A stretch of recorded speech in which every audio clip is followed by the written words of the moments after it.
So for everyone listening, thank you very much for taking a brief coffee break. It was a comfort break, chance to get a cup of tea and other things. We are back with Grace. Grace runs the International Otter Survival Fund on the Isle of Skye. I've personally been there, absolutely loved it, and I did an otter watch with Grace. We were fortunate enough to go out on location with her, and we did see otters, which was fantastic. So Grace is going to share her presentation with us. If you're ready, Grace, just to start whenever you're ready. And if there's any questions for Grace, please do put them through the Q&A. Right, well, I have to make a confession to start with, and that is that whenever I have to do these things, I get really nervous.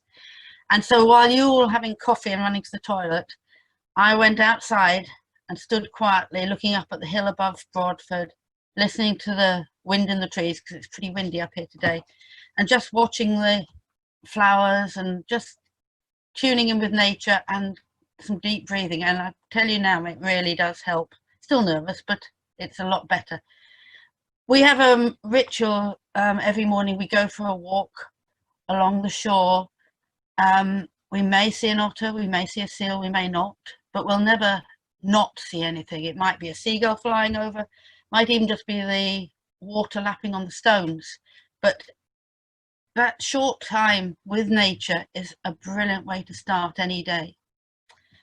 I'd also, before I start, I'd like to say a few thank yous. I'd like to thank Sharon, particularly, for inviting me to speak, in spite of the nerves. And as she said, we first met a couple of years ago and went out to watch wild otters. We're very fortunate, being on the Isle of Skye, that our otters are not nocturnal, and it's not that unusual to see them. And we had a wonderful day watching otters together. And each experience with watching wild animals, and in our case otters, is always different.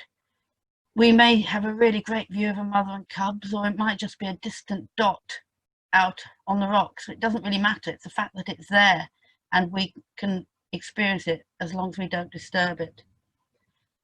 I'd also like to thank the previous speakers, because I've really enjoyed their presentations and what they've had to say. So thank you for that. And finally, of course, I'd like to thank you all for attending, because it'd be a pretty rubbish webinar if there was just us lot here. We need people like you to get involved and share everything. So now I'm going to try and share my screen. Get PowerPoint up. Just bear with me, I'm not very good at this stuff.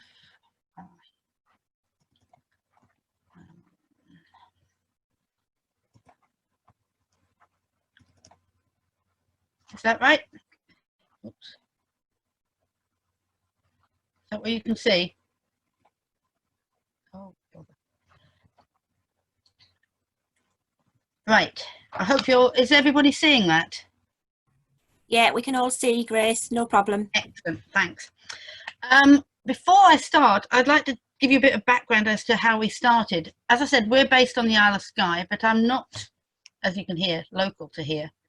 In fact, I was brought up in Croydon, which is pretty different to here. I lived there until I was 19, but I was always very close to nature, which you can find hard to believe maybe from Croydon, but my parents used to take me to hills to watch for bluebells and this sort of thing. And my mother was Swiss, and my favourite time was when we used to go visit the family and I could spend time up in the mountains. So I've always had this hankering to live somewhere where I can be with nature.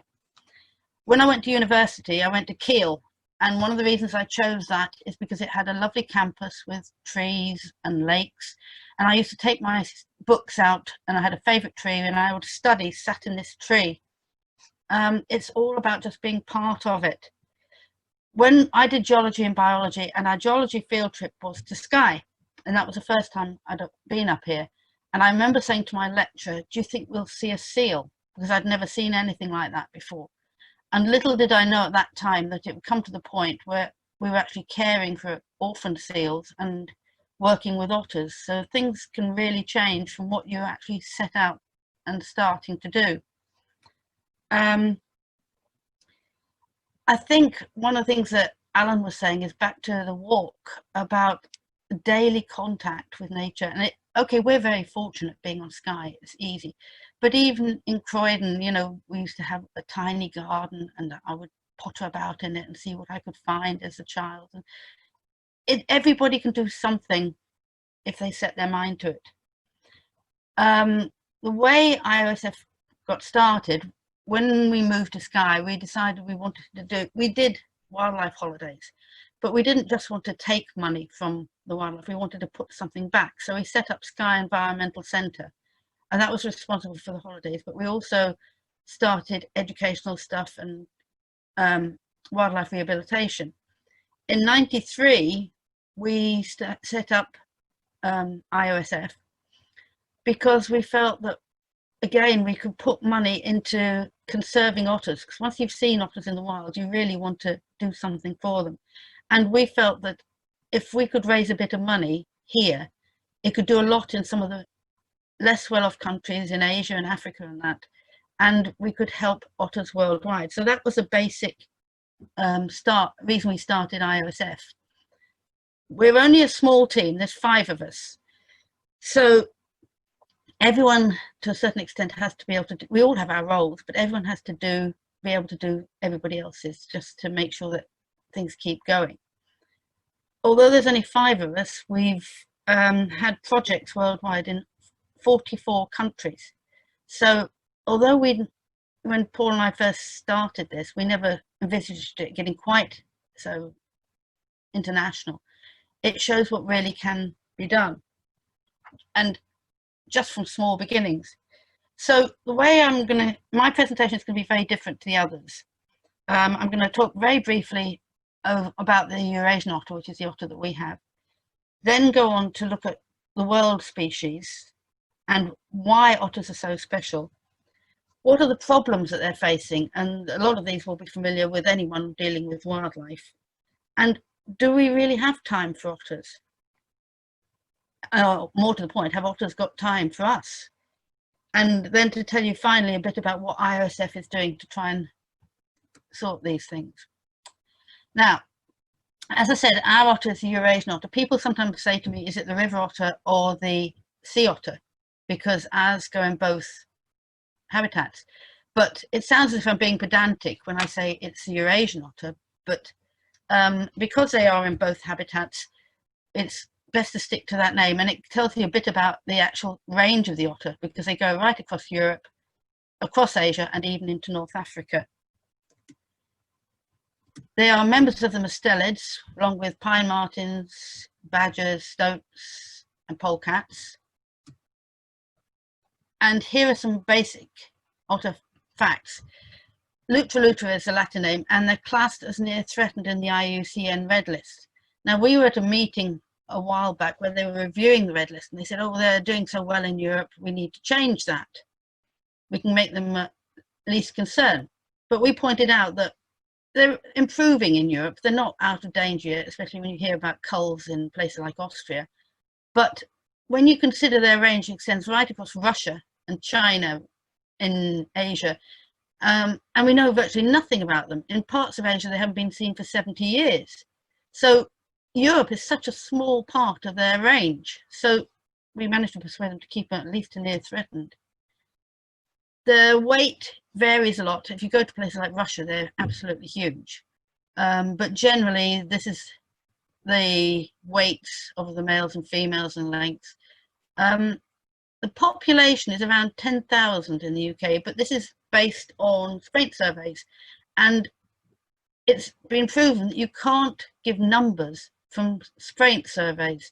It gives you an idea of distribution, but you can't use it to give numbers. It's like trying to get the population of the UK by mapping public toilets. It doesn't tell you anything about numbers. And interestingly, if you look, it says it's about 10,000 in the UK. This has been the number quoted for probably about 20 years. And although people are saying they're flooding back, it's not actually possible. For one thing, they breed so slowly. The female keeps the young for about 12 to 15 months, and then she probably won't breed until 3 months later. So they breed roughly every 18 months. This can vary, obviously.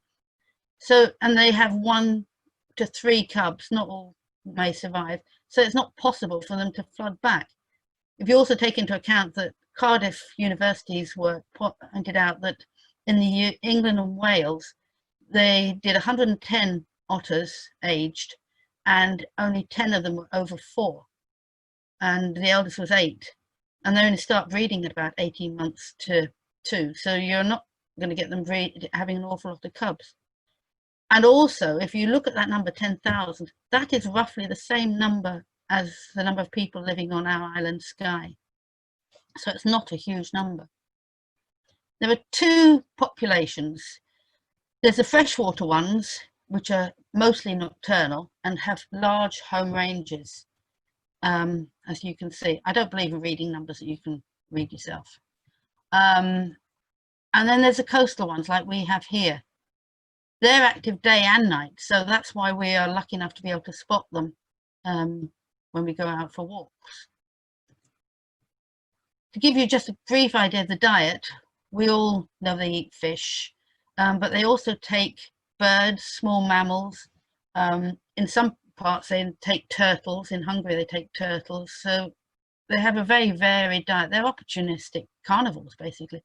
Freshwater ones love eels, which is a big problem because the eel population has crashed in so many areas. So that's another reason why they can't be flooding back. So that's just a very, very brief overview of Eurasian otters. And I'd like to now look at the world otters.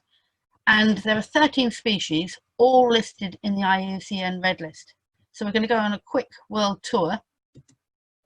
This is a giant otter. We're going to start in South America.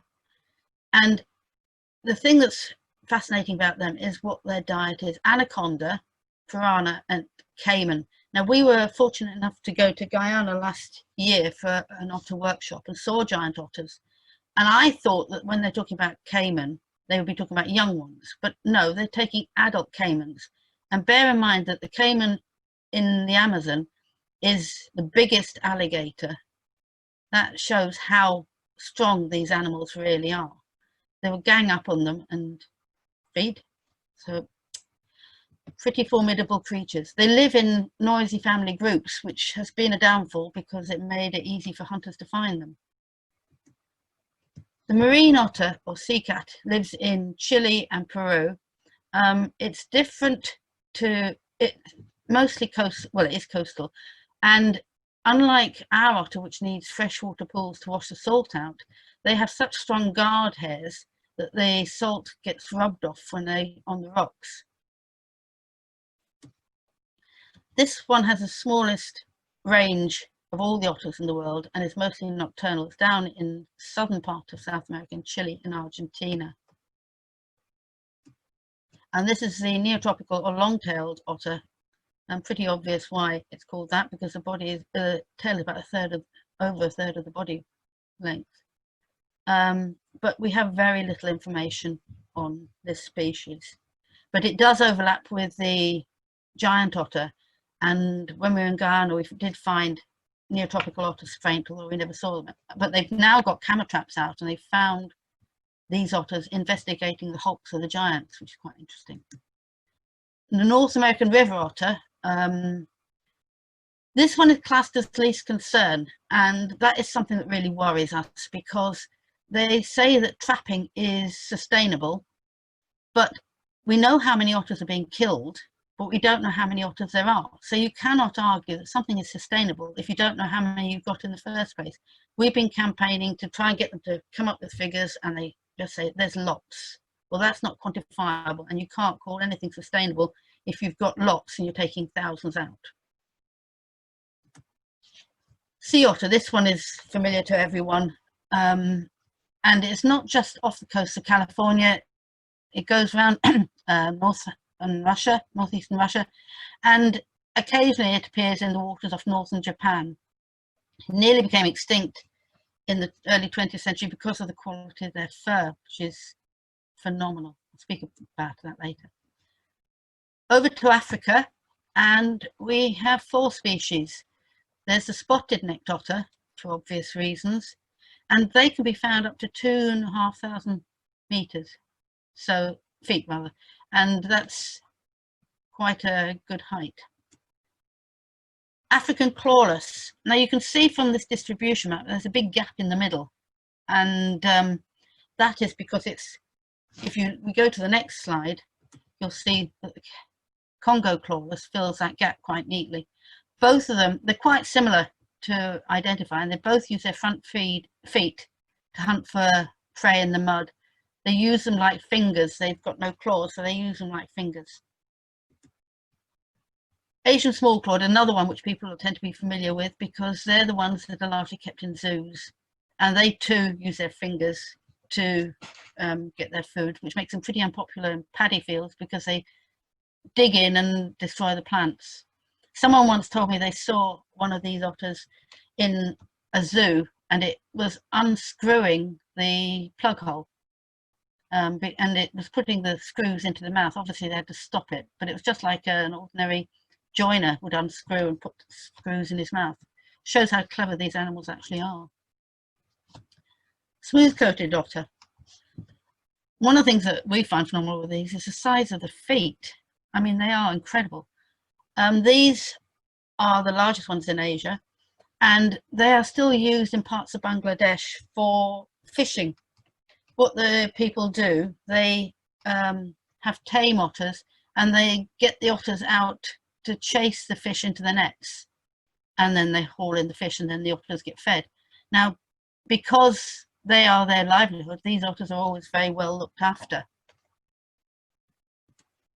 Hairy-nosed otter. Now, this was believed to be extinct in 1998, but a small population was found in Thailand in 2000, and they're called hairy-nosed because the black frinarium, which is usually black, hairless on other otters, like on dogs, has got tiny hairs. And then here's our Eurasian otter.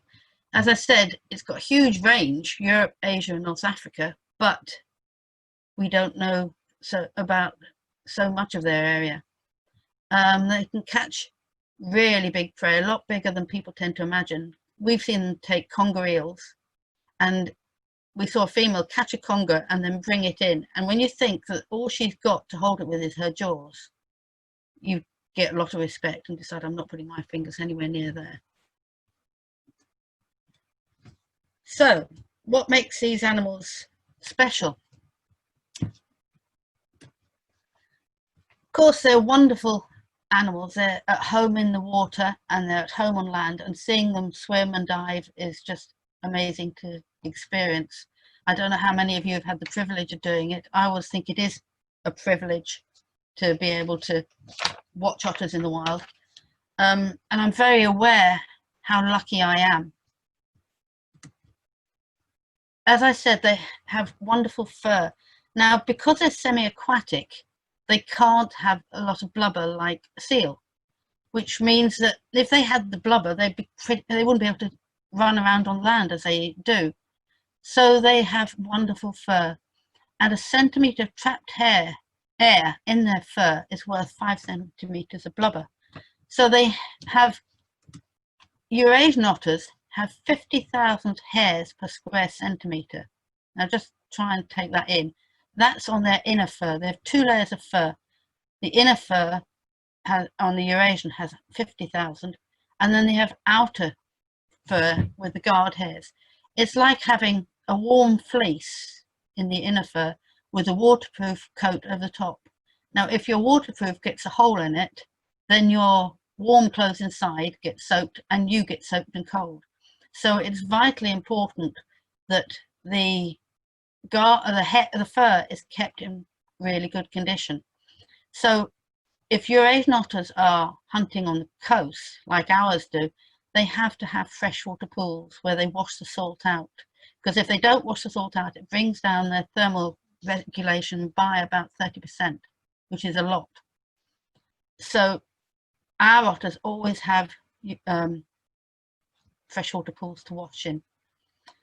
Now, as you can see there, the sea otters have up to 150,000 hairs per square centimetre. That is phenomenal. I often think, you know, you look at the size of a square centimetre, which is probably about your thumbnail, and you've got to get well, even just 50,000 hairs into that. It's phenomenal. And this has been part of the problem for the otters because of their fur quality. And that's what caused the near extinction of the sea otters. They're incredibly intelligent. Here's a Congo clawless with snails, and as you can see there, she's using her fingers to wheedle out the snail from the shell. They can feel into the mud and pull out worms, and even our own otters, although they don't eat worms and things like that, they are still highly intelligent. We find the clawless because they've got fingers, they eat more shellfish, whereas the otters with claws eat more fish, because if you think about it, it's a lot easier to hold on to a fish with claws than with fingers. And they never fail to surprise us. This photo was taken in France, not the place that you would naturally look for an otter. We've had experience here in one of our enclosures where I went in, I couldn't find the otter anywhere. And then Paul suddenly said, look up, and there she was on the roof support, looking me virtually eye to eye. So you think you may know about otters, but you never get there, because they are just so much smarter than we are. And we think we may know about the diet, and then they eat something you think, well, they shouldn't be doing that. But one of the most important things is they are an ambassador to a clean and healthy environment. And that is so important. We all need a healthy environment. All species do. And because they're at the top of the food chain, both on land, where they eat rabbits and small mammals, and obviously in the water where they eat fish, and they catch seagulls. I've seen them take herons. I mean, they are, as I said, opportunistic carnivores, and if there's food going, they'll have it. But because they're at the top of the food chain, that also means that any pollutants in the habitat get concentrated into them. And so if you have otters, then that means the habitat is right, both land and water is right for all species, and that includes us. So let's remind ourselves what problems otters are facing today, and these will be familiar to many of you who deal with wildlife. Loss of habitat.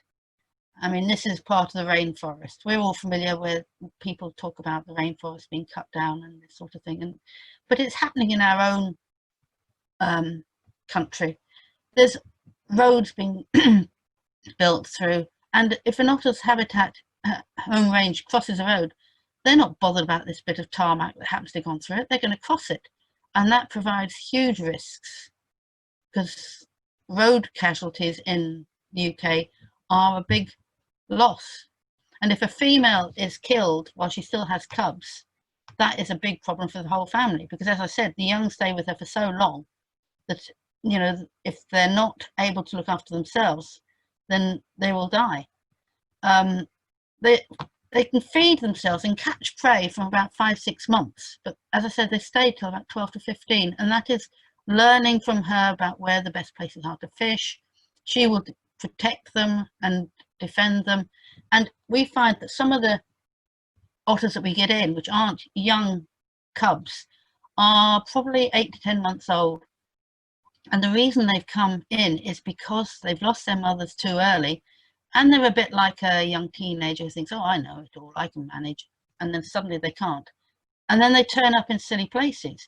We've had them going into the garage in the village, into a school, into people's sheds, and we're not sure why they do this, but it's usually a case of they've lost mum, and so all we have to do is keep them until the right age for release, and they'll go back. Conflicts with people. Unfortunately, otters die in fish traps, and we were contacted yesterday by someone who'd found a dead otter on the Clyde in a crayfish trap. When they're in creels, legal creels, the fishermen are as gutted as we are about it, and they are now using more otter guards to stop this happening. But if someone's putting out an illegal trap, they're not bothered what they catch, to be honest. In some places, they're deliberately trapped. And we've had people phoning us up and saying there's an otter taking my fish, I'm going to kill it. And of course it's illegal. But unless you can get the information, which they're not going to give you, what can you do about it? The police will investigate, but if you don't know where it is, what do you do? This slide is of an otter. It's an Asian short-clawed that was in a paddy field. And of course, as I said before, people get annoyed. Pollution. You've got that slide on the left is in Indonesia. I mean, it's vile. But it's not just there that these problems occur. The picture of the otter below is one that we got from the harbour at Carla Flochalsh. He'd had a cable tie, plastic cable tie around his neck, and we were called to come and rescue him because they could see that he wasn't going to survive like that. And we put out safe traps to try and catch him. We didn't catch him. In the end, he was locked into a hold of a boat, and they called us and locked us in with it. Well, any of you've been in a hold of a fishing boat, it's smelly, it's pretty dark, and you don't start putting your hands around trying to find an otter. But anyway, we got it out, got it to the vet. He cut it off, and this is a photo of him getting better. When he first came in, his head was twice the size, and you could hear the wheezing of his breath. But otters are pretty resilient animals, and he was released again back into the harbour about 3 or 4 weeks later, and we put him back into the harbour because if it hadn't been for the fishermen, he would never have survived, because they were giving him scraps to keep him going until we could get him. So we do have a really good relationship with our fishermen, and in fact during this period of lockdown we've been really lucky that they've been giving us the bycatch and octopus and things like that, which otters love. But the other thing with this otter is that you can't just release and hope for the best. About 3 weeks later, we got a report of an otter up about 5 miles along the shore from there, and someone said, "Are you radio tracking?" We said no. They said, "Well, there's one with a collar on," and it turned out it was him. He didn't have a collar on at all, but where the cable tie had been, the hair hadn't grown back, and so we were able to monitor him in that way. There's also, of course, chemical pollution, and although our waterways are a lot cleaner and they've banned certain chemicals, we're still not sure what's going on with the cocktail effect of chemicals. So that, things like PCBs we're not supposed to be using anymore, but there's new ones coming instead. And as I said, the cocktail effect of them all together. Hunting and trade. People are always surprised to learn that otters are involved in the illegal wildlife trade. And yet it is huge. Someone told me that for every tiger skin found in Asia, there are at least 10 otter skins. That is vast. And there was one haul in Tibet which had 778 otter skins. There was a picture of it which showed the whole area just covered in otter skins. And they're used in the traditional dress of Tibet. Now, as I said before, we're also against the trapping of otters for fur in America and Canada, where it's just sort of like a luxury. But for these people, it's they're poor fishermen, and they've got rid of this animal that's in competition with them, and they can make some money. Some of them can make a week's wages out of killing one otter, and that's a lot of money. But we have to work with the people to try and stop them hunting. They're also being taken for pets and circuses, and otter cafes. Now this picture is an otter cafe in Japan where they're getting really popular, and the people can go and sit and watch the otters play, and it's the Asian short-claweds that they're doing. And Asian short-claweds, because they also live in groups, they can associate with people in the sense that they will accept them as part of their family group, and that's why they make, well, I wouldn't say good pets, people take them for pets. And these otter cafes are springing up more and more in Japan, and people see them and think, "Oh, aren't they lovely? I must have my own." And this is what is driving the demand for pets. And some of them are bred in facilities, and I dread to think what the facilities are like. Some of them are wild caught, where they kill the mother and take the cubs for the trade. They're smuggled through in suitcases and in lorries and this sort of thing. CITES, we were working to get the Asian otters protected by CITES. Before, only the Eurasian was protected, which indicates how rare it is in Asia. The hairy-nosed and the smooth-coat, we worked with other organisations, we managed to get those upgraded to CITES 1, but the Asian short-clawed is still CITES 2, which means trade is allowed. And I was hearing that in Indonesia, a lot of them are being sold online through things like Facebook, which is legal because they're not being sold through these wet markets. But there is a worry that they're going to start bringing back the wet markets and they'll be sold there again. So this is another one of the problems. But probably the biggest problem is lack of awareness and people working to conserve them. We're very conscious that of education, but you also need to have a lot of recent data on which to base your research and your education. So do we have time for otters? Or as I said, do otters have time for us? Let's go back to Asia. If we look at 1990, you can see smooth-coated otter extended a long way up into China and Northern Asia. There's a little tiny population in Iraq, which is Maxwell's otter, named after Gavin Maxwell, who found them. He was the one who wrote Ring of Bright Water. And just recently they found that they're also in southwestern Iran. So there's this tiny little population. They thought they'd lost them because of the activities of Hussein when he was draining the water, the wetlands and that, but they are still there, which is encouraging. But you can see how much the population has declined. Now, before I go any further, I will point out that the maps on the right are just green, whereas, and that doesn't indicate whether they're rare or common as the maps on the left. It's just that that's the only colour we have for them. The hairy-nosed otter was thought to be extinct in '98, but you can see that they're now been found in Indonesia, Thailand, Vietnam, Malaysia, Cambodia, but there's still isolated pockets of them. And you can see also where the range used to extend. The Asian small-clawed, again, look how that range has contracted. In India, they're just a little bit at the bottom, and yet they used to have such a big range. Even our own Eurasian, like I said, the huge range, but we don't know so much about lots of it. India again has lost a lot. Just a pocket in south again. We're encouraged in that they found some in a place called Chilika, which is not shown on that map. And there will maybe be some more pockets, but it's still drawing attention to the fact that these otters haven't got time for us to keep going at them.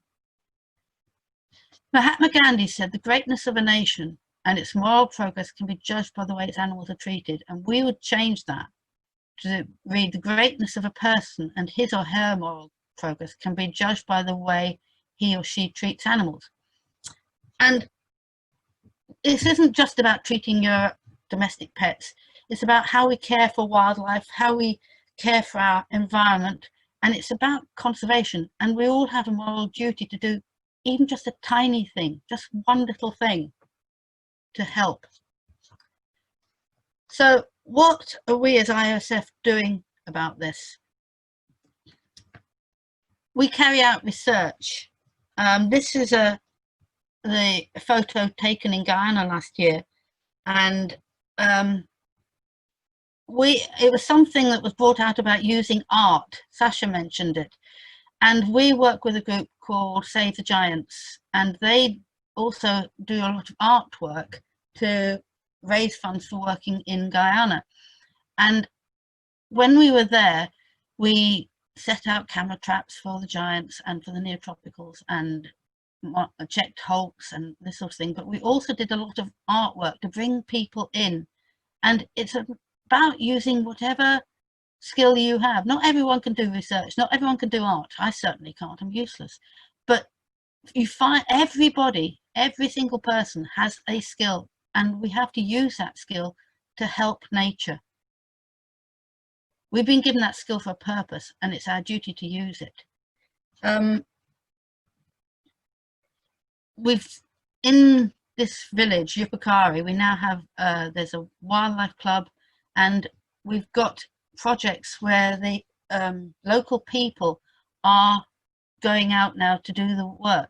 That was the point of the training, to train them so that they can monitor their otters, give them a connection with their otters, and they will want to do it. We're also working on reducing the illegal trade. We're supporting sanctuaries in Southeast Asia, in Indonesia, Cambodia, Vietnam and Thailand, because they're getting more and more of these pets brought into them, people just dumping them because they don't want them anymore. Some are still with their eyes closed, and some of them are in this pitiful condition for sale in a market. So we're supporting these sanctuaries and also trying to get more data to stop the trade and get Asian short-clawed upgraded as well to give them more protection. In Indonesia, smooth coats and hairy nose have now been fully protected, but again, Asian short-claweds aren't. Rehab, this is very much a personal thing because I'm involved in the rehab, and it gives a real connection. I mean, this is literally hands-on. I've got the animal in my hand, but it makes me appreciate how important it is to have these animals in the wild as well. I'm so lucky to be able to do this, and I know how privileged I am, but it does provide the connection and make me want to do more for the otters worldwide. We believe that the answer lies in education, and this study by Alcock et al. In 2020 found that people who have access to nature act in a more sustainable and environmental way compared to those who do not. A lack of knowledge leads to a lack of interest. And that's one of the purposes of this webinar, to get more people connecting with nature, even in a tiny way. We're trying to reconnect people with nature and their environment through education and our 4-part program. We have international workshops, and I would also include this webinar organised by Climate Change North as part of the education and training. It's an important thing. We're involved in community education, we do work with children, and we have World Otter Day. You can see that we've had 7 international training workshops, because it's like, one of the questions was, how do you convince people to take an interest in their environment? And that's worldwide. And so we believe that if we're going to get people to take part in conservation, it's got to be people local to that area. It's all very well us going in and saying, oh, you need to do this, that and the other, and people won't take the blindest bit of notice. But if their own people are saying it in their own language and adapting ideas to fit in with their own communities, then people start to take notice. So we've had 5 workshops in Asia, 1 in Africa, and I said 1 in Guyana. Now, when we had the one in Tanzania, we brought people from 10 sub-Saharan countries to train and go back to their own countries. We held it at the training college for rangers, countryside rangers and wildlife rangers throughout Africa. When we arrived, the director said to us, I don't know what you're doing here, we don't have otters in Africa. So we had to point out to him that he actually had 4, and 2 of them live in Tanzania. So this is the level of awareness. And these workshops, we can't expect everybody who takes part in the workshop to go on to work on otters full time, but they are then aware of it. And we've got a guy in Bangladesh, he works on birds, but he also monitors his otters at the same time as he's doing it. So it's spreading the word, and he has set up a children's club, which I'll speak about in a minute. This is William, the guy with the white t-shirt. He attended our Tanzania workshop, and he has taken off community education to another level. He has spoken to literally thousands of children in schools. He works with local fishermen, and it comes back to what I'm saying, that they listen to him because he is one of their own and he understands their problems. He goes to them and talks. He met with one fisherman who was having problems with an otter and had set a trap to kill it. He managed to persuade him that if he did certain things, he could deter the otter from coming in, so the otter could carry on living, and he got him to take out the trap. So if we'd gone in and said this, we'd have got nowhere. Team Otter, I was interested in the Wild Things clubs, that work that's being done. We have our own Team Otter, which is reconnecting children with wildlife and nature. We use Otter as a focus so that children can learn about the environment, back to the business of them being at the top of the food chain and an ambassador. We now have Team Otters in Scotland, one in Ullapool, one in Skye. We have Team Otter in Guyana. In Bangladesh, the guy I was telling you about who does the birds, he set up a Team Otter in Bangladesh. And Montenegro have several. There are several more planned for Laos, Nepal, Lesotho, Uganda. But of course, with the virus at the moment, everything's just come to a stop. But these will be taking off later on. World Otter Day, we started with Otterly Mad Week in 2009, then it evolved into International Otter Day, and it's now World Otter Day. Every year it's the last Wednesday in May, and people usually do things like sponsored events, coffee mornings and this sort of thing. Well, obviously that has had to be different. But if you look at this map, even though there haven't been the physical events, you can still see that people are taking part worldwide. And it's largely to do with social media, which is such an important tool. We were trending 14th on Twitter this year, which, when you consider the other things that are in the news at the moment, coronavirus, our friend Dominic Cummings, and all the various other topics that are going on, we felt it was very, it was a good thing that was going on, and it's creating the awareness and creating awareness of nature. So we can all do something to help. Alan, Sacha and ourselves, we're not special people. We didn't set out to do what we now do. We just saw that there's something that we can do. And you may start small. I mean, we certainly did. We started running wildlife holidays, which we never intended to do in the first place. I always wanted to be a geologist. Well, I'm not. I still look at geology, but things have evolved. And we can all do something. It's like Alan said, pick up some litter. That's something. That litter could end up being swallowed by something, trapping something. These are things that help and make other people aware. From our point of view, we are always glad to get donations, but there are other things you can do to help the otters. We have regular e-updates, and you can sign up to those on our website. It's on the home page. Tell other people about otters through your social media and follow us on Facebook and Twitter and this sort of thing. I'm personally not great on Twitter and that, but it comes back down to everybody has their own skill. Use your skill, and if you're good at it, do it. Send us records of otter sightings and any media coverage about otters that you come across. And contact us if you see an otter needing help. It may be a cub that seems to be on its own. It may be planning development which is threatening. We always recommend to people, if you see a cub on its own, don't touch, because mum might be nearby. They will leave them and go and feed, but otters are very good mothers. And if you come and interfere, that they're always better being brought up by their own species. You might even like to set up your own Team Otter, and you can contact us about that through our website. Basically, that's about all I've got to say. I'd just like to encourage everybody to take time for nature, take time for otters, and their lives are in our hands. Thank you.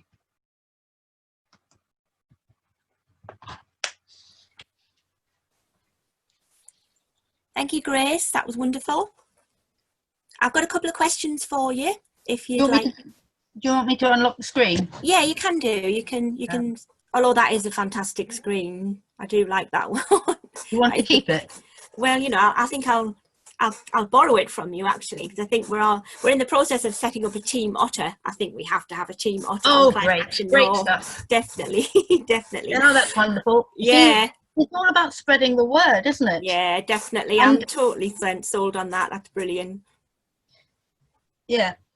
So I'll let you have that. Thank you. We will set it up and we will be in touch with you about that. Sorry. But I do have a couple of questions. Write it down so you can't forget. Yeah, please don't. Oh, somebody said as well they want to be on Team Otter too. So yeah, that's good. Excellent, The chat is if getting sorry. That's excellent. And if they can contact us through the website, or you can contact Ben at otter.org, who is our education officer. Yeah, we'll definitely do that. We will share all the details as well. We can share all of the contact details for everybody who's attended today, so they can actually get in touch. As well, I've got a quick question about the otters that you have in rehab. How many otters have you had all together in rehab at any one time? Have you ever been sort of inundated with otters, or? Well, over time we've had over 210 in total. Wow. At the moment we've got 4.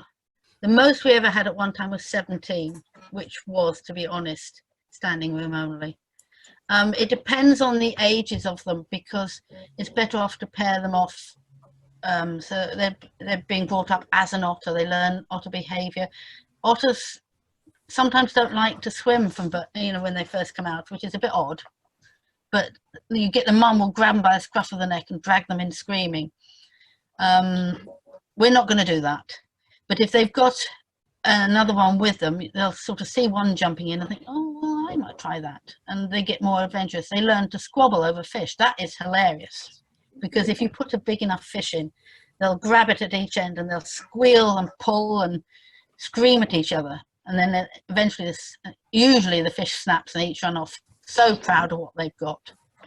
But when we had the 17, that was excessive. But now we don't get as many, I don't think, now. I suppose that's a good thing, you know what I mean? If you're not getting as many in, you're not needing rehab, which is good. Yeah. I think people are becoming more aware that you don't just pick up the first orphan thing you find. You've always also got to be really careful, because they might look very cute, but opportunistic carnivores bite. And even when they're tiny, if they're on a bottle, they're very cute and they'll let you pick them up and feed them. As soon as they start on the fish, they bite. And they can go from one feed to the next. You think, oh, well, that's fine, we'll pick it up. And then it just turns and bites. And it hurts. And it's also, I have to say, you have to be careful, because Paul got bitten, ended up in hospital for 5 days because of the infection, which spread right up his arm. And he now can't take wheat because of the infection that he got. He had to have such strong antibiotics. So we always tell people, don't handle, just leave them be. And call us first if you've got any doubts. We also help people working worldwide with them. We've had people contact us from all over the place, like the photos of the Congo clawers from the Democratic Republic of Congo. And they had this tiny little thing brought in about 5 days old. And they contacted us for advice. And to be honest, none of us thought it would survive. And she was released, and she became an ambassador for otters in the Democratic Republic of Congo, and even politicians were coming up from Kinshasa to see this wonderful animal. So, it can spread that way. Yeah, I think that's incredible to hear that, otters are so fascinating, and there's so much diversity in them as well. And in terms of release, when you release the otters, that must be an incredibly proud moment to see them go back to where they came from. That must be really nice. That is wonderful. People sometimes say, aren't you sad to see them go? Never, absolutely never, because that's the whole reason we're doing it. They're passing through. That's the aim.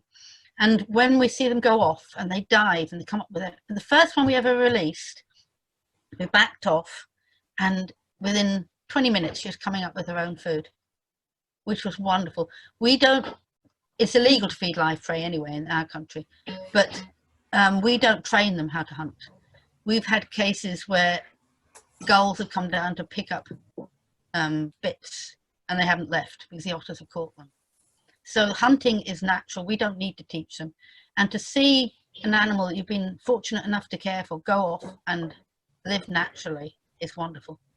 Never feel sad at all. It's sad when you get one in that doesn't make it. That's a sad time. And you get people, we're in touch with somebody in Indonesia who had 3 tiny Asian short-claweds brought in, still with their eyes closed from the trade. And he's got 2 others, and he's got the first Eurasian seen in Indonesia for 70 years. It was being kept as a pet with an Asian short-clawed, and he's working on getting them ready for release. But he got these 3 little tiny ones, and he was so gutted because they died. And I totally understand that. His treat will come when he can release them, and that's the purpose. So since you set up IOSF though, and where you are now, are you quite optimistic with what's happening in the otter world? I think you have to be. I'm more of an optimist than a pessimist. Otherwise, there's not really much point, is there? I mean, I think there are things that are depressing, like the trade, but the more people are working towards stopping it, the more it's going to work. You're always going to get certain people who are basically nasty pieces of work and are just going to do it. And you're not going to get through to them. But if you can get through to more of the individuals who might not share your own opinion, and you can debate things. It's like in Asia where they're killing the otter to subsist. Of course, I totally disagree, but I can understand why it is. So the idea is to give them an alternative. That's why in Guyana, we're giving the people there a bit to go and monitor their otters. It's not enough to live on, but it can add to the money they get. And then they'll be proud of their otters and they'll want to protect them. And that's the idea. I mean, there's so much work to be done. I'd love to set all these projects up in Asia as well to do it. But you have to just keep working at it. And one of the things I like best is the international cooperation. You know, when you get a message from somebody, and Ben was talking to someone in Lesotho the other day, and you think, oh, wow, where's Lesotho? You know, and it's more and more people. That's one of the things with World Otter Day. People are getting together and making it, realizing, hey, I'm not on my own. There's people doing stuff there, and there are people doing stuff there. And that helps so much. And that's what makes me optimistic. Yeah, I agree. And there's lots of good news stories as well across, like, you know, all of the other regions around the UK even, you know, people are seeing otters and they're coming back, and it's a really good sign. So I think it's amazing. It really is. I'm just wondering if any of the panelists have got any questions for Grace, and then we're getting close to the time where we can have a lunch break. So if I can invite Alan and Sacha back on video, we can have a little collective thank you for the morning. Can I just say one quick thing? In Singapore, people have probably seen the otters in Singapore, right in the middle, and they're now beginning to become unpopular because they're raiding people's fish ponds and things.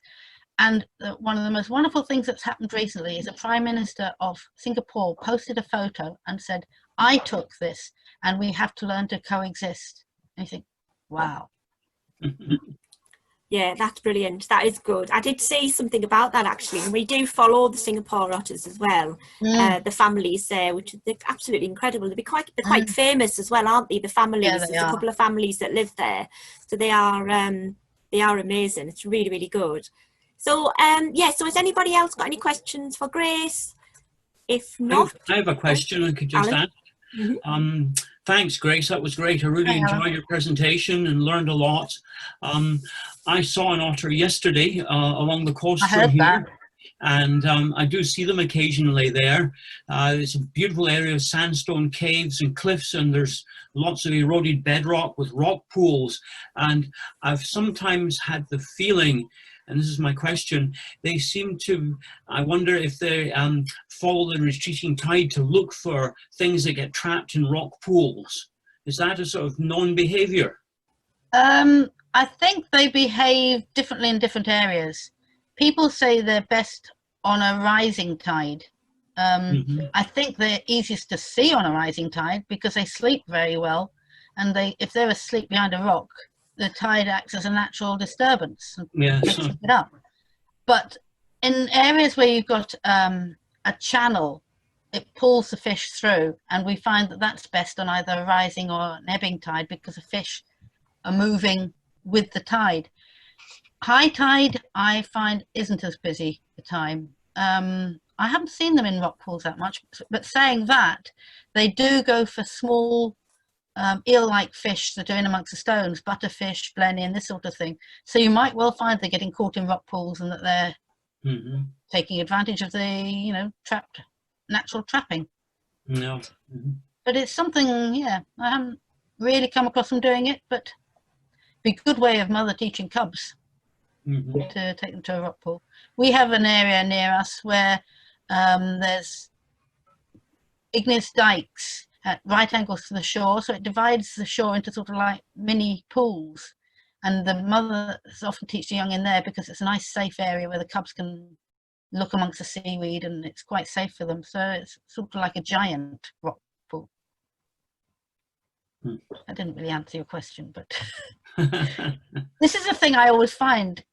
You answer one question and then another one comes up. That's what nature does. You never know it all. We always say there's no straight lines in nature, is there? So there you go. And you'll never learn it all, which makes it even better. Yeah, every day we're learning, I think. Definitely. So yeah, it's coming up to 12:30. We can have a half an hour lunch break. And I'm going to pop on a video that was made by some friends of ours, Kane and Heather from Wild Intrigue. They're our northern rewilders. I call them the North Watch because they're a bit of a spring watch in the north at the moment. So I'll pop on a video on a loop, and then people can just watch that when they come back before the screens open again. So thank you so much this morning for our 3 speakers. I'm sure you've enjoyed it. It's been fantastic. And we will hear from everybody at the very end of the event today because Sacha, Grace and Alan will pop back. And they may indeed pop up during the afternoon speakers to watch what's going on as well. So so thanks very much, everybody. And we will be back in about half an hour. Thank you. See you later. Thank you. Thank you.